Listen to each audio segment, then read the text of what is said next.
Hello and welcome everyone.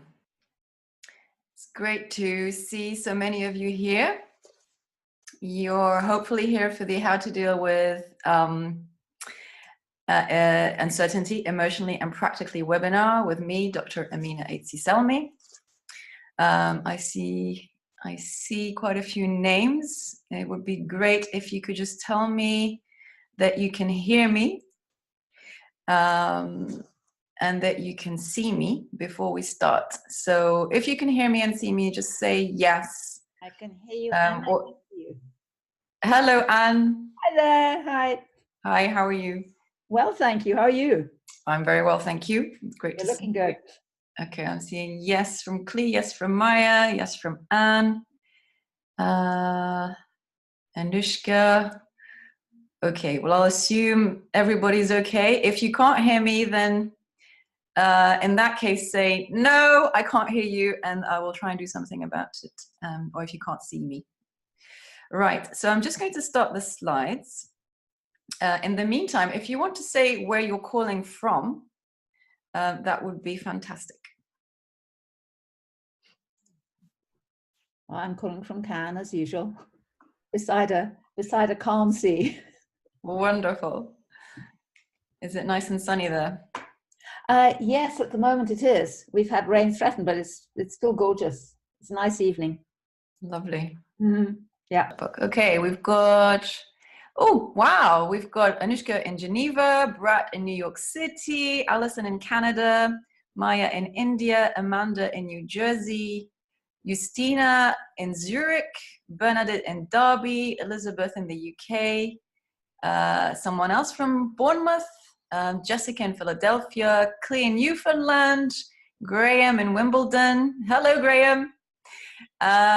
Rachel in Toronto, Bryony in Brussels, and someone, Francesca in Washington State, Dave in Norwich. So we've got people across both sides of the pond, and we've got India and Switzerland. Well, welcome everybody. It's just such a wonderful feeling to feel the sense of connection across the globe. I hope you're feeling it too, and feel free to exchange in the chat box if there are thoughts that come up and you just want to say something and express it and share it with the group. Please do, because I want this webinar to be interactive, and it's an opportunity for you to connect with like-minded people across the planet, hopefully. And who knows where that might lead. So I'm Amina Aitsi-Selmi. I'm a transformational coach. Some of you may be here because of the LinkedIn post that I posted 2 or 3 weeks ago, and this little aphorism, this phrase that people don't leave jobs, they leave toxic work cultures. So if you're here because of that, welcome. It's a pleasure to meet you online. And I like to start my webinars and events by saying that 80% of success is showing up. So yes, we may face challenges, there may be difficulties, but if we're willing to show up in the moment, be present, and embrace whatever's in front of us, we're a long way towards resolution of whatever that challenge is.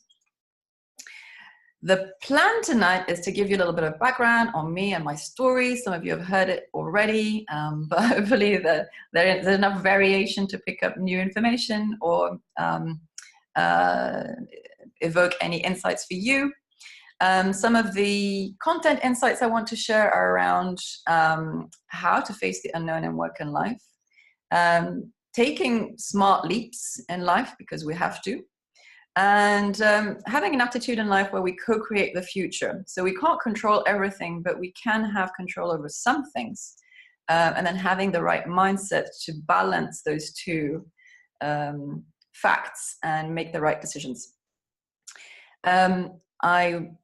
If the technology allows me, I'm going to set up some group discussion in small groups and in the big group. And if we have time, some hot seat coaching. And I'd like to also tell you about what I offer. Maybe some of you are here because you're interested in working with me, and I'd like to share some information about that to help you. All right, so is that okay with everybody? I'm just gonna do another little check. Please I can access the chat box. So if you're happy with that, then just say, yeah, let's go, or I'm in. Let's do this.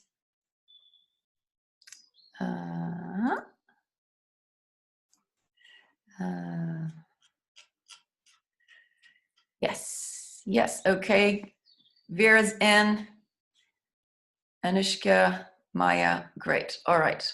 I'm going to try and navigate the chat and the slides at the same time, but forgive me if there are little glitches. Okay, so a little bit about me. I am, by background, a healthcare person. So I took a path where I wanted to help people, and I did that through medicine and healthcare.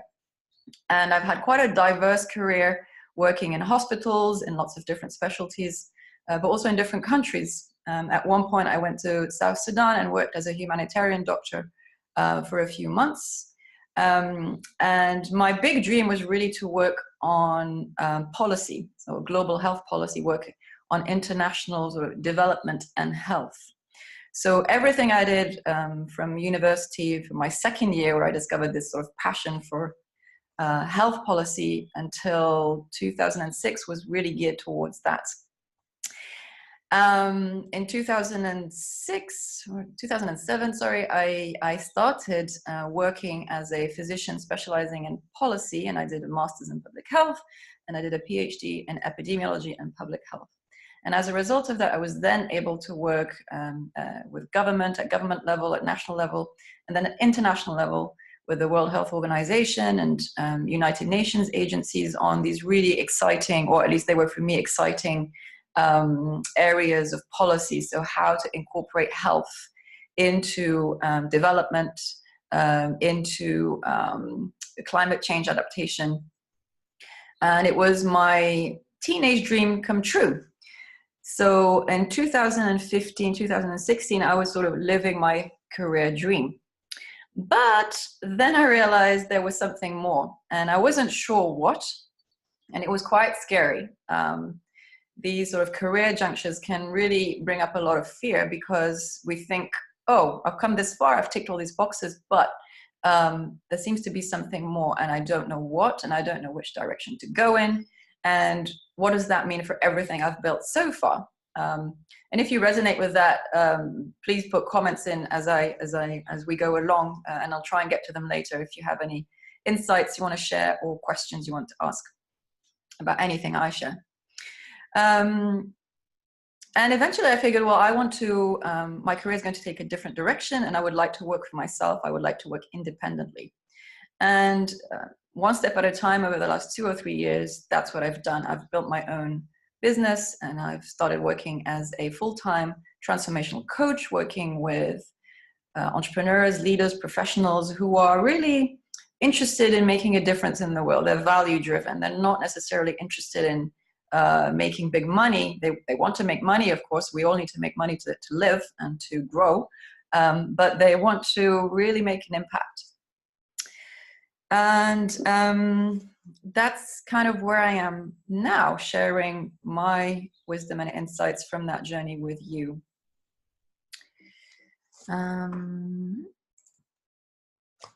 So now I'm interested in you. I would love to know who you are and how you see yourself. And this is kind of a fun little exercise. There's no right or wrong answer. It's just something to dig a little bit deeper under the surface of who we are. Yes, we all have jobs, we'll have titles, we'll have qualifications, but there are deeper aspects to ourselves that have an impact on what we do. So do you see yourself more as a warrior, or do you see yourself more as a healer? And a warrior might be someone who's always out there doing things and sort of taking on challenges and fighting on.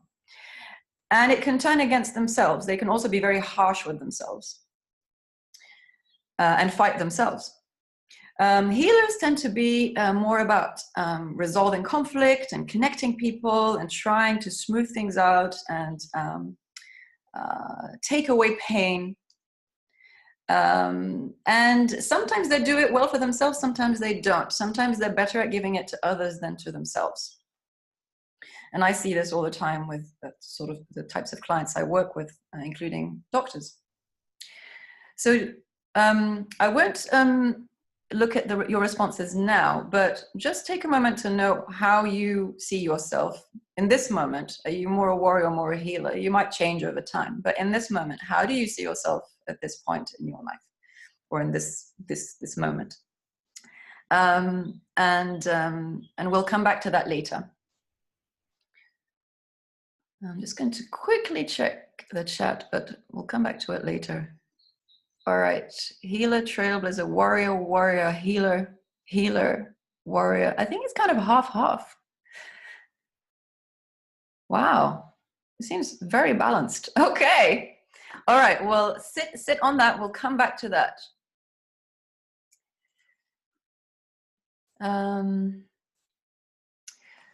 So I just want to share a little bit more, a few more ideas with you before we come back to that question. And one thing I want to share is this idea that we live in a VUCA world. And it's an idea that's come from another industry, the military, where there's an acknowledgement that the world that we live in now is very uncertain, very volatile, very complex, and very ambiguous. And it's very hard to predict anything. It's very hard to predict anything at an organizational level, but also on a personal level. Careers for life, that model is changing. It may be obsolete very soon. The jobs that we have now may look very different in the future, and there's constant disruption.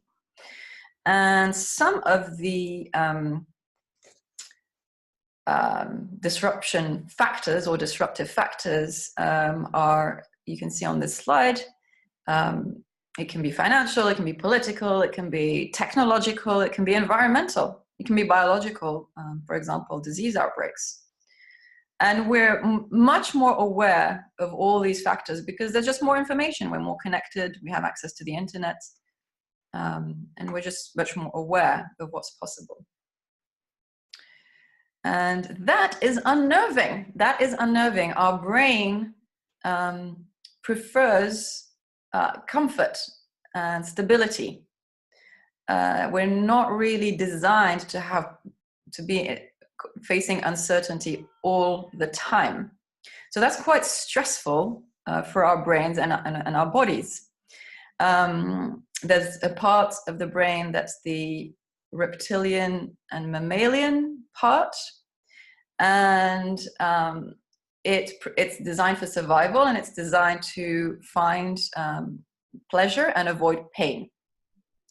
Our neocortex is a bit more sophisticated, and it can be creative and face complex situations and respond with empathy and with reasoning and with wisdom. But the system really works best when it's integrated, all of it together. One problem, though, that we have is that the more sophisticated part, the top, that green part, the neocortex, requires much more energy to run than the other two parts. So if we feel under threat, for example, we're facing some kind of uncertainty or something's changed in our environment, in our jobs, in our organization, in our society, then the part that's actually the most helpful is going to shut down. But we can do something about it through reflection, through meditation, through mindfulness, through relaxation. All these techniques that you've probably heard about work to help us face uncertainty better. And Abraham Lincoln probably knew this on some level, because he said the best way to predict the future is to create it. And I really admire him because he presided over one of the most uncertain periods in the history of his country. But he was able to turn that around and keep the country together. But not only that, he also changed the constitution and abolished slavery, which changed the economy in a significant part of the country. So he must have had something, he must have had some wisdom coming up when he said that. All right, so I'd like to share with you my story in a bit more detail before before I put you together in groups to have a little time to connect and discuss the original question I asked you. 2013 was the year of when my uncertainty in my sort of mid-30s started. And I just finished a postgraduate degree, a PhD, and I had to make decisions for the next big step in my career. I kind of decided I didn't want to be an academic. And I was really still set on this dream of doing global health and improving health in the populations that need it the most. But I was told a range of things that were confusing. So sometimes I was told to not worry about trying to plan my next big step because there'll always be opportunities for people who work hard, to just keeping my head down and going where the jobs are because I need to pay my bills. And this was from very knowledgeable and respectable senior leaders in my industry. I was also encouraged to apply for jobs that I didn't really want to do. And all of this just increased my confusion. And what I started to notice, and other people noticed, was that I was losing some of my passion and my determination that I had been known for. And so I was in this space between stories. I felt like one story of my life and my career was coming to an end, but the new one hadn't started. So I was right in the middle of uncertainty with no answers coming. So I tried something and I ended up spending several months in a role that wasn't right for me.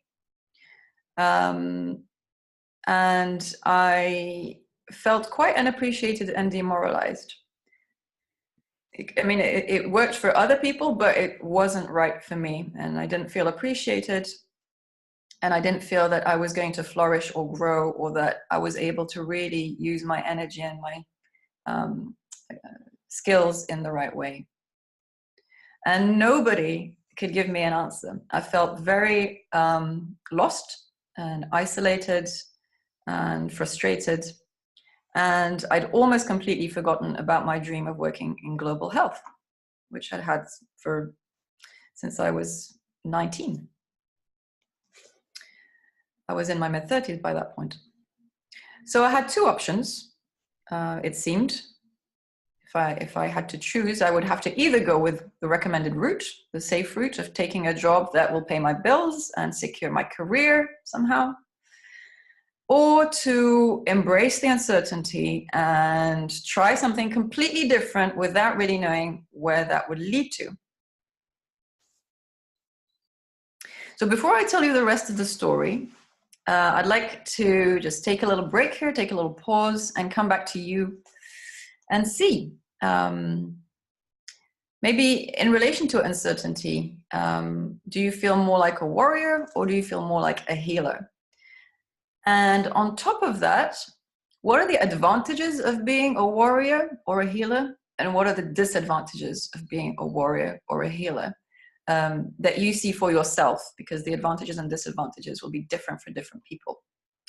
So I'm just going to check, are there any comments at this point? Otherwise, what I'm going to do is to put you into groups of 3.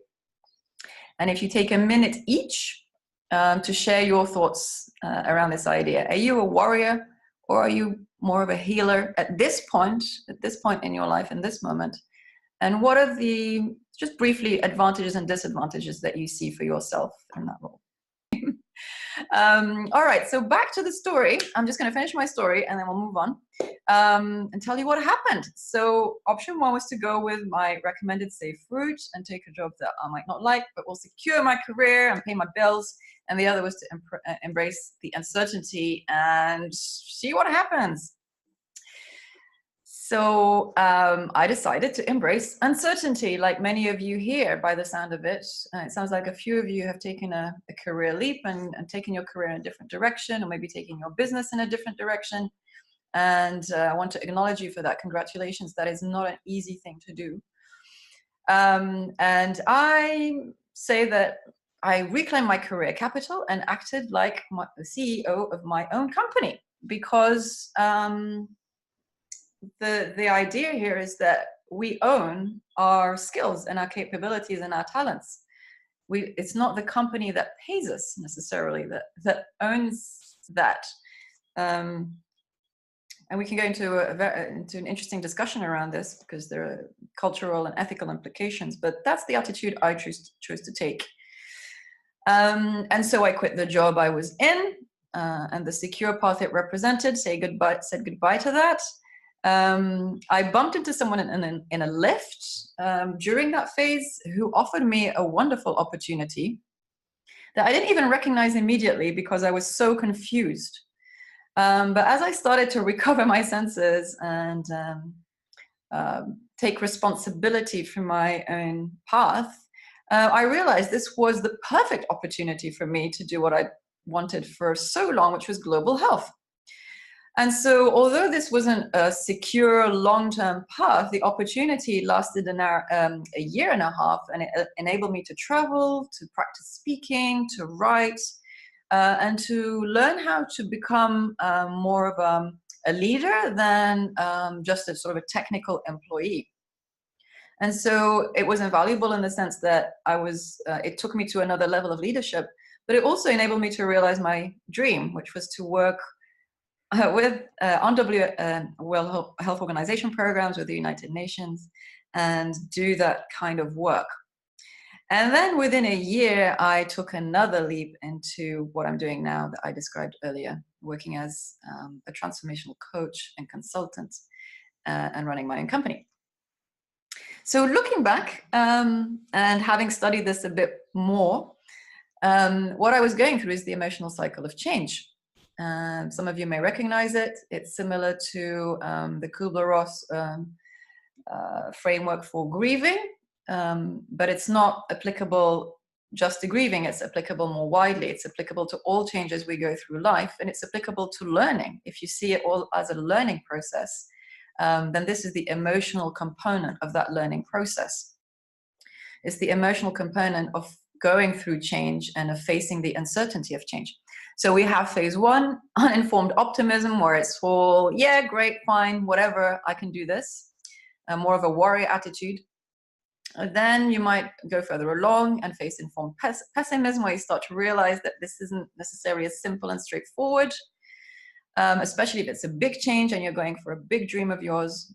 It's likely to be more challenging and ask you to grow. Then you might hit the valley of despair, and that's where most people give up and just go back or just stay where they are, going around in cycles or in loops. But if you tap into your healer here, you're able to grow past whatever it is that's blocking you from moving forward.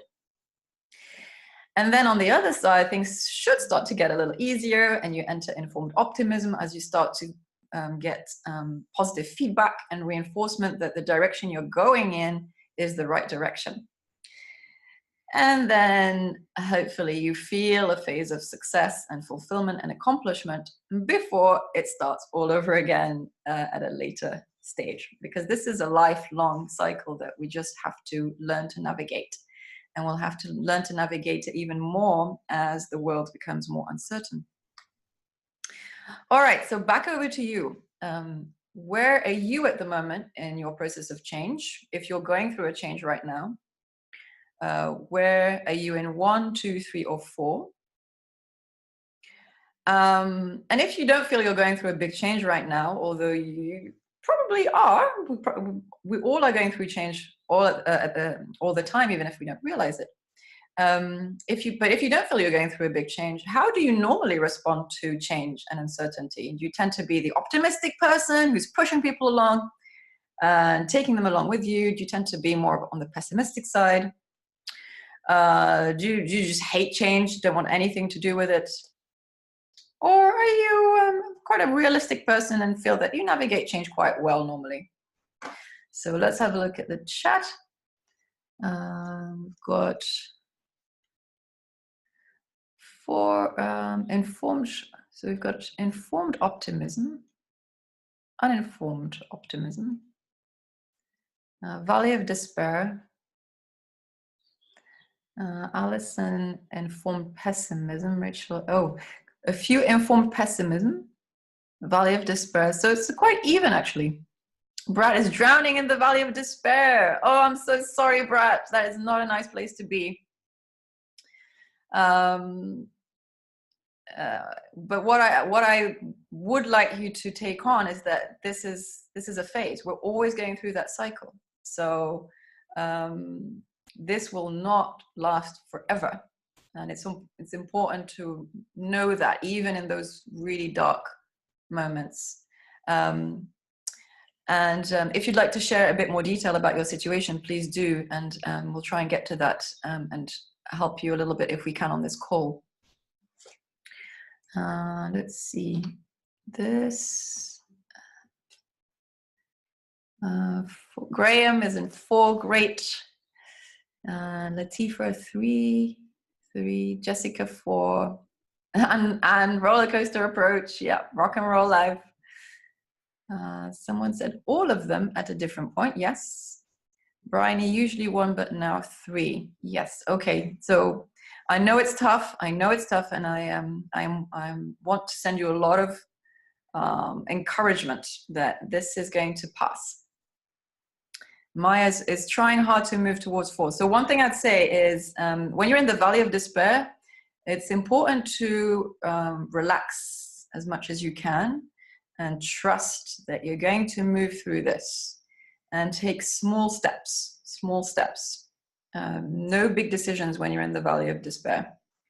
Unless there's one that you know you should be making that you've been putting off for a long time, then it might be time.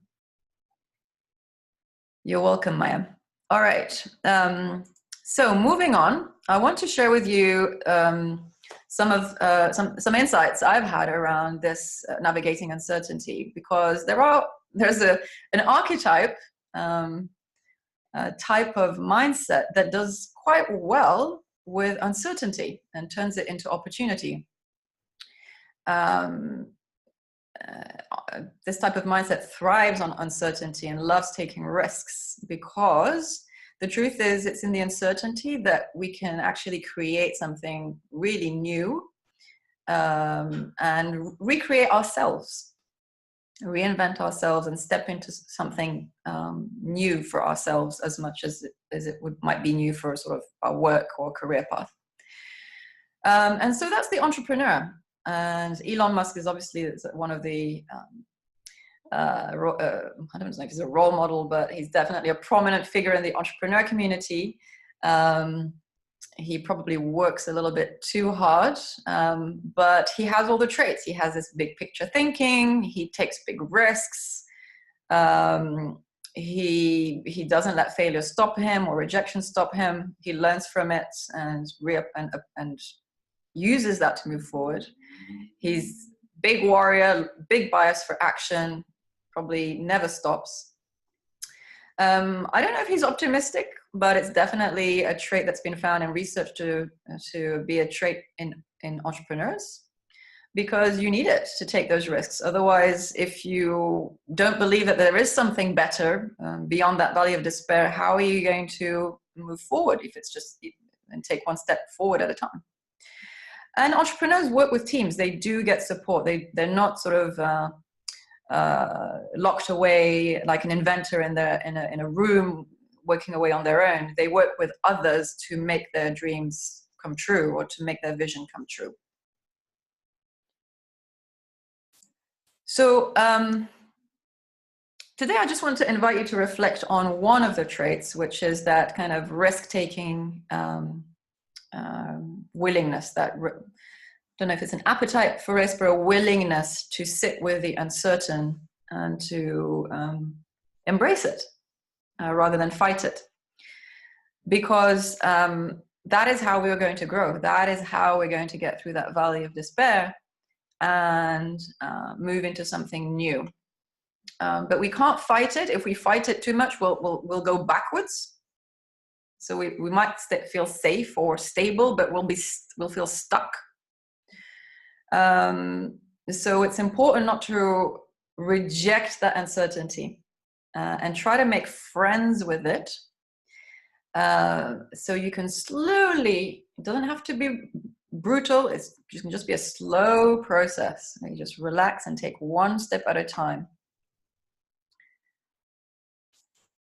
And I'd like to give you a couple of examples of some of my clients that have gone through this. You've heard my example, but that's just me. And this is really, for me, it's an honor and a privilege to be able to be part of other people's journeys now. And so one of my clients is an eye doctor, and she was very talented and worked very hard at the front line, doing a lot of emergency work for her hospital. And this was getting very tiring, as you can imagine, and we've all been there and overworked. And for her, the uncertainty was really how to let go of trying to control everything. That was getting out of her comfort zone. She was used to having everything done perfectly the way she wanted, and being able to bring everything up to the standard that she wanted. And for her, the leap into the uncertainty was not doing that and allowing things to land the way they land, so that she could have more energy and more time to focus on her and to focus on the bigger picture. And as she started to do that and put boundaries between her and all that mountain of work that could take dozens of people to get it done, and she was trying to do it on her own, she put a boundary between her and that, and started to recover her energy and her self-trust. She was then able to see that it was time for her to move on. It was time for her to move to a different hospital, a different environment where she could step up in leadership and do less emergency work and more leadership work, as well as look after herself and her personal life. And within a few months of changing her attitude and embracing that discomfort and the uncertainty of change, she was invited to apply for a role in a prestigious hospital that offered her the opportunity to lead on an entire service. And that is where she is now.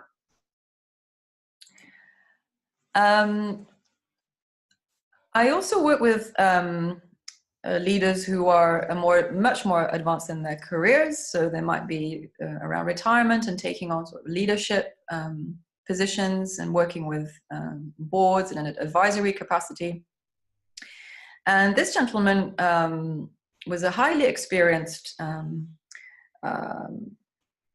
professional, specialized in policy and international affairs, and he was advising a board in a very large company. And he was worried about his performance. He felt that he wasn't performing to the standards that he wanted to. As you can see, perfectionism amongst professionals is quite common. And for him, the uncertainty was in taking time for himself, just to reflect and to plan his time the way he wanted it. And as he did that and allowed himself to take some time to sit back and prioritize what he wanted, he started to find it easier to perform again at the level that he wanted to perform at. And it wasn't a huge change. It was small tweaks in his timetable, small tweaks in how he prioritized things, small tweaks in how he gave himself permission to do that and trust that his performance would improve if he slowed down and allowed himself to prioritize in alignment with what he cared about. So what about you? If you allow yourself and give yourself permission to embrace the uncertainty, whatever uncertainty you're facing today, whether it's a small level of uncertainty or just at the start of a change, or whether you're right in the middle of it in the valley of despair, if you give yourself permission to say, this is all okay, this is where I am, what small step might you take today? What small step forward in the direction that feels right for you might you take today? So I'm going to put you in small groups again shortly. Before we do that, maybe just make a note of what your answer was so you can share it later. I'm just going to give you some suggestions based on the entrepreneur mindset that I shared with you earlier, to try and apply them in a very practical way.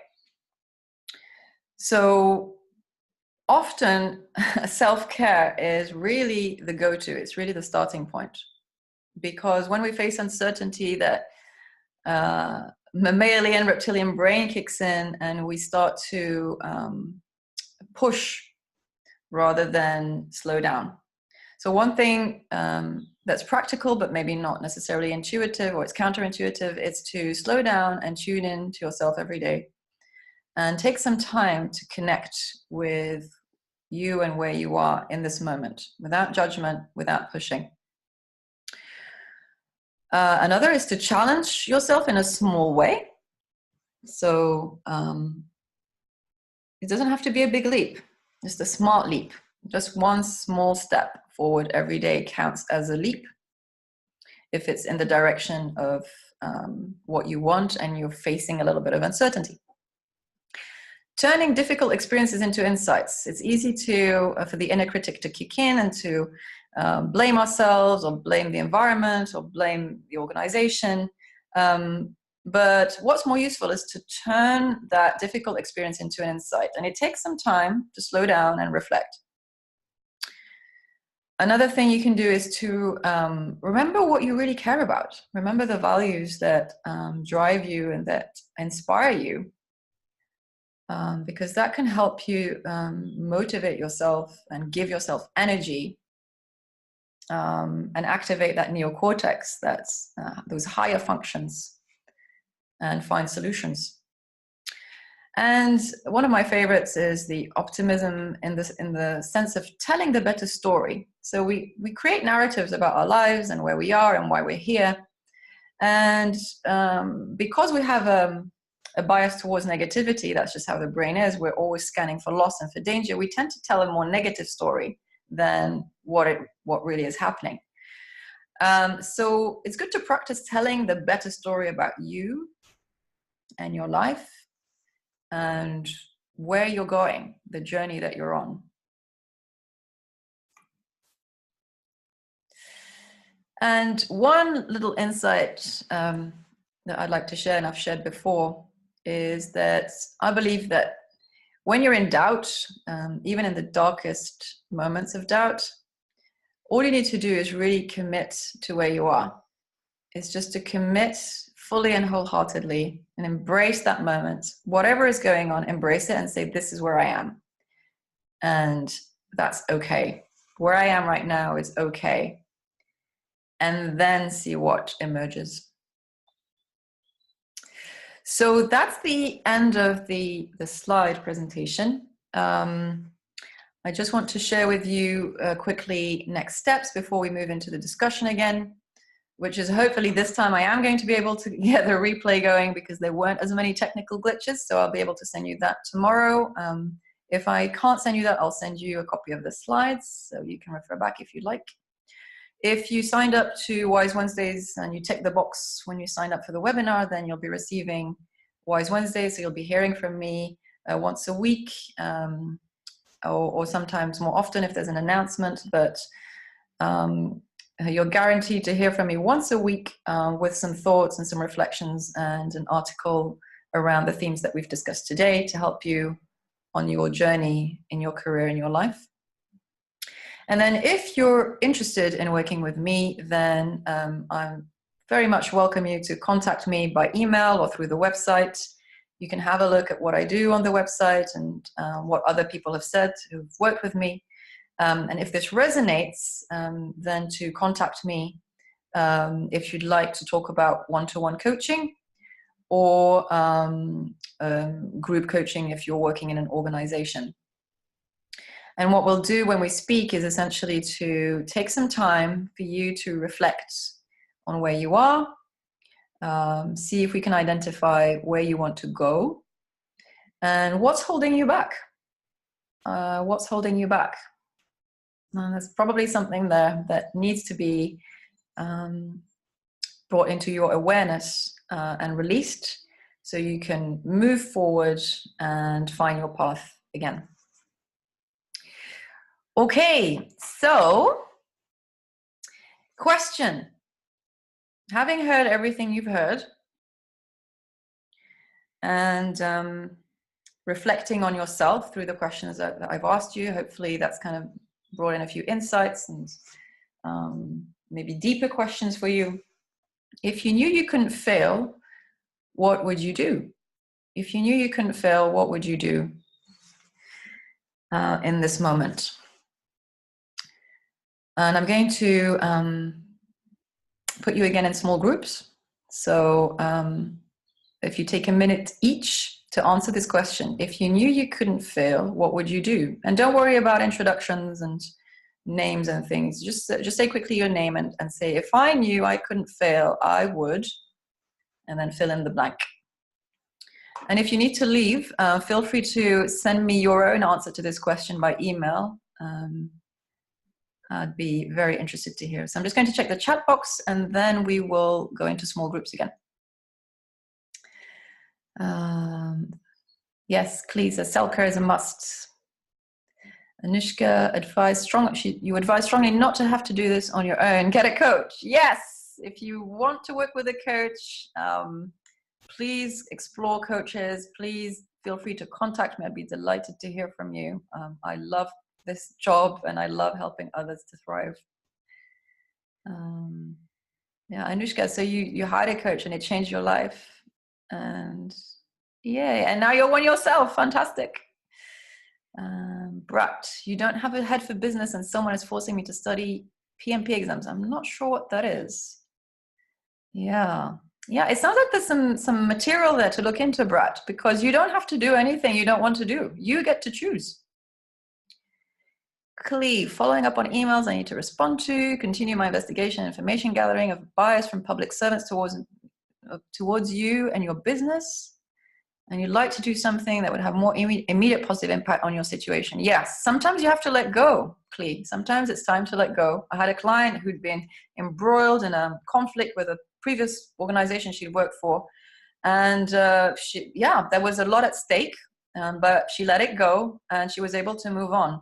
You can sometimes come back to the unfinished business, but if you want to move forward, sometimes you just have to move on. You just have to cut that link and move on. All right, so I'm going to put you in the small groups. So remember the question, if you knew you couldn't fail, what would you do? So Maya, you said that you would quit your job immediately and start a new venture. Well, that is a bold statement. How, on a scale of 1 to 10, where 10 is the most committed, how committed are you to that? And do you want to make a commitment publicly? Camilla, you said you have no idea what you want to do. That's okay. That's the whole point of this webinar. It's okay not to know.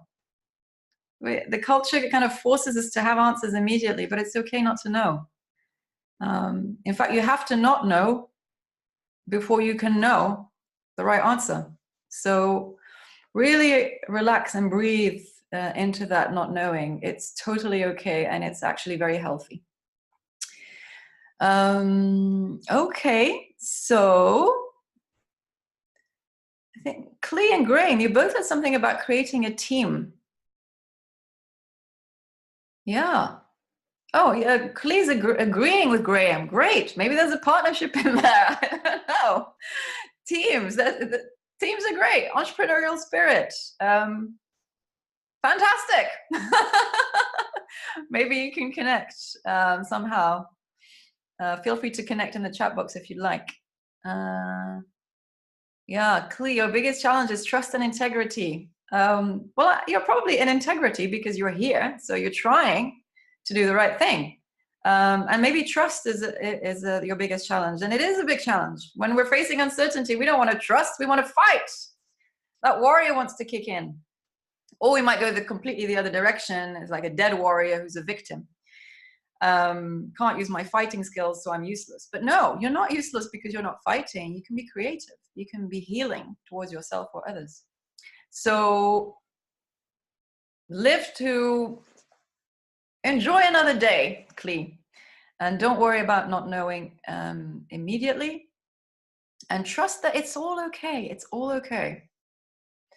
All right. Anushka's replying to Camilla that she had no idea what to do a year ago, but she just took small steps and tried stuff out of her comfort zone, and now she's moved on. Well, I think with those words, we'll probably close unless someone has a burning comment they want to share, or if you want to say anything, make a statement. You have 5 seconds. Otherwise, all that's left for me to do is to thank you so much for being here and for participating, for bringing your attention, your energy, for sharing. Yes, Anushka, it is very international. It's such a wonderful experience.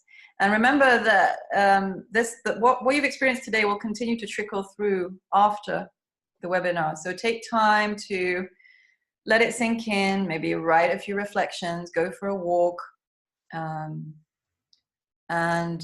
allow things to come to you as you trust that you're exactly where you need to be. All right, Graham, thank you. Yeah, we'll speak soon. You're welcome, Maya. You're welcome, Anne. You're welcome, Brat. Yes, and I will email you with the details that I mentioned. So have a wonderful day wherever you are, and hopefully see you again soon. All right. Take care, everybody. Bye-bye.